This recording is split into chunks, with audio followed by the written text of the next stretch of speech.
Friends, இன்னைக்கு வீடியோல நம்ம என்ன பார்க்க போறோம் அப்படின்னு கேட்டீங்கன்னா, நம்மளோட எமோஷனல் இன்டெலிஜென்ஸ். இது வந்து அவ்வளோ இம்பார்ட்டன்டான டாபிக் அப்படின்னு சொல்லிட முடியாது. But still important.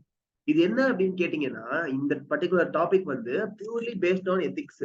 எத்திக்ஸ்ல நம்ம business ethics, corporate ethics, professional ethics சொல்லி நிறைய படிச்சோம்.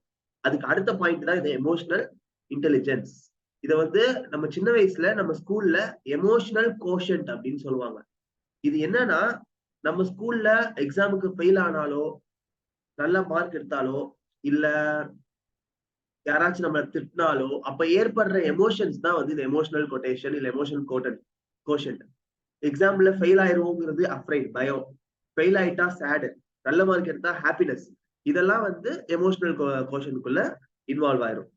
இந்த எமோஷனல் இன்டெலிஜென்ஸ் அப்படிங்கிறது என்னன்னா, ஃபர்ஸ்ட் எமோஷனல் கோஷன்னா என்னன்னு சொல்லிட்டேன். எமோஷனல் இன்டெலிஜென்ஸ்னா அதை எப்படி ஓவர் கம் பண்ணி வரும். ஃபார் எக்ஸாம்பிள், ஒரு எக்ஸாம்ல ஃபெயில் ஆயிடுறதுனால நம்ம வந்து உடஞ்சு போய் உட்கார்ந்துடுறது, இந்த மாதிரி விஷயங்கள்லாம் இல்லாம எப்படி அதை ஓவர் கம் பண்ணி வெளியே வர்றது, அதுதான் நம்மளோட இன்டெலிஜென்ஸ். அந்த இன்டெலிஜென்ஸ்க்கு பேர் தான் எமோஷனல் இன்டெலிஜென்ஸ். ஏன்னா எமோஷன்ஸை தாண்டி நம்ம வெளியே வரும், அதனால அது எமோஷனல் இன்டெலிஜென்ஸ் அப்படின்னு சொல்றோம்.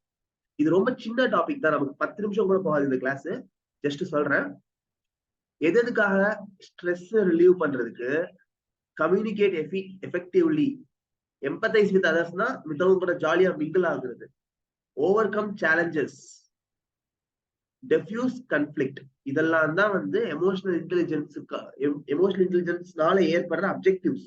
என்னத்தும் எமோஷனல் இன்டெலிஜென்ஸ் இருந்துச்சுன்னா இதெல்லாம் நம்ம ஓவர் கம் பண்ண முடியும். ஸ்ட்ரெஸ்ல இருந்து ரிலீவ் ஆகலாம், எஃபெக்டிவா கம்யூனிகேட் பண்ணலாம், மற்றவங்க கூட ஜாலியா மிங்கிள் ஆகலாம், சேலஞ்சஸ் ஓவர் கம் பண்ணலாம், கன்ஃபிளிக்ட்ல இருந்து வெளியே வரலாம். இதெல்லாம் தான் வந்து நமக்கு இருக்கிற அப்ஜெக்டிவ்.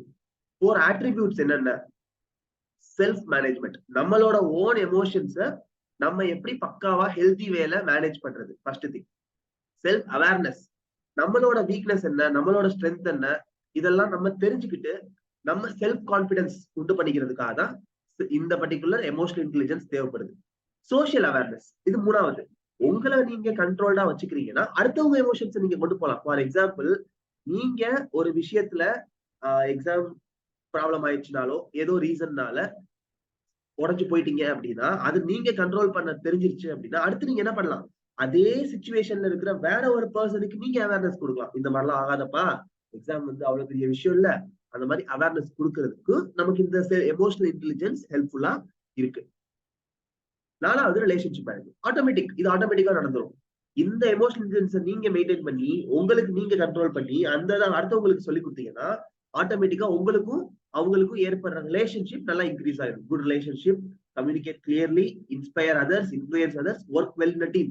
ஒருத்தவங்களுக்கு சப்போர்ட்டா இருக்கிறதுனால நம்ம டீம்ல எல்லாரும் வந்து ஒருத்தவங்களுக்கு ஹெல்ப் பண்ணி ஹெல்ப்ஃபுல்லா சப்போர்ட்ஃபுல்லா இருந்துக்கலாம். அதான் வந்து இது 4 ஆட்ரிபியூட். ஃபர்ஸ்ட் நம்ம மேனேஜ் பண்ணிக்கணும், நம்மளோட வீக்னஸ் அண்ட் ஸ்ட்ரென்த் தெரிஞ்சுக்கணும், சோஷியல் அவேர்னஸ், அடுத்தவங்களுக்கு ஹெல்ப் பண்றோம், ரிலேஷன்ஷிப் மேனேஜ்மெண்ட், அதனால ஆட்டோமேட்டிக்கா அவங்களுக்குள்ள நமக்குள்ள இருக்கிற ரிலேஷன்ஷிப் வந்து குட் ரிலேஷன்ஷிப்பா, ஹெல்தி ரிலேஷன்ஷிப்பா மெயின்டைன் ஆகும். இம்பார்ட்டன்ஸ், இது இல்லைன்னா என்ன நடக்கும்? First thing, affects your performance at school or work. Correct தானே? ஒரு சின்ன ஒர்க்ல வந்து நம்ம ஒழுங்கா பண்ணலன்னு சொல்லி நம்ம சார் திட்டாருங்கிறதுக்காக உடஞ்சு போய் அடுத்த ஒர்க் போட்ட விட்டு அப்படி டென்ஷன் ஆகி ஸ்ட்ரெஸ் எடுத்துக்கிட்டு ஆட்டோமேட்டிக்கா நம்மளோட பெர்ஃபார்மன்ஸ் ஸ்கூல்லயோ ஒர்க்லயோ குறையும். அது ஆட்டோமேட்டிக்கா எதை அஃபெக்ட் பண்ணும்? பிசிக்கல் ஹெல்த் அஃபெக்ட் பண்ணும், மென்டல் ஹெல்த் அஃபெக்ட் பண்ணும். இந்த மாதிரி கண்டினியூ ஆச்சுன்னா உங்களோட பாஸ் கூடயோ, இல்ல உங்க ஸ்கூல்லனா உங்க ஃப்ரெண்ட்ஸ் கூடயோ, டீச்சர் கூடயோ, உங்க சார் கூடயோ இருக்கிற ரிலேஷன்ஷிப். சோ இந்த EI, emotional intelligence, emotional quotient அப்படிங்கிற ஒரே ஒரு ஆட்ரிபியூட் நமக்குள்ள இல்லைன்னா பெர்ஃபார்மன்ஸ் பாதிக்கும், பிசிக்கல் ஹெல்த் பாதிக்கும், மென்டல் ஹெல்த் பாதிக்கும், அல்டிமேட்டா நம்மளோட ரிலேஷன்ஷிப் வந்து இதான் வந்து emotional intelligence. Simple, controlling of our own emotions தான் எமோஷனல் இன்டெலிஜென்ஸ். அதுல 2வது level controlling of other emotions. இது ரெண்டும் நடந்துச்சுன்னா ஆட்டோமேட்டிக்கா relationship management. That's all friends. இதுதான் எமோஷனல் இன்டெலிஜென்ஸ் அப்படிங்கிற ஒரு புது டாபிக் உங்களோட நியூ சிலபஸ்ல மட்டும் இருக்கு, ஓல்டு சிலபஸ் ஸ்டூடெண்ட்ஸ்க்கு இல்ல. ரொம்ப ரொம்ப ஈஸி டாபிக். இதெல்லாம் யாரும் வந்து சின்ன டாபிக் தானே, எதுக்கு இதை போய் படிச்சுக்கிட்டு சொல்லி விட்டுறாதீங்க. லட்டு மாதிரி ஸ்கோர் பண்ற மார்க், இதுல அழகா 10 மார்க் லட்டு மாதிரி எடுத்துட்டு போயிடலாம். சோ இந்த டாபிக் எல்லாம் வந்து தயவு செஞ்சு யாரும் விட்டுட்டு போயிடாதீங்க. இவ்வளவுதான் நான் சொல்லி இருக்கிற டாபிக் தான் புக்ல இருக்கும். நீங்க ரீட் பண்ணி பார்த்தாலும் புக்ல இவ்வளவுதான் இருக்கும், அதுக்கு மேல ஒரு பாயிண்ட்டும் இருக்க போறது இல்ல. சோ நீங்க வேணும்னா புக் ரீட் பண்ணி பாத்துக்கோங்க. பட் இவ்வளவுதான் content. So all the best. Exams just 2 days to go. All the best. Thank you so much, friends. Bye.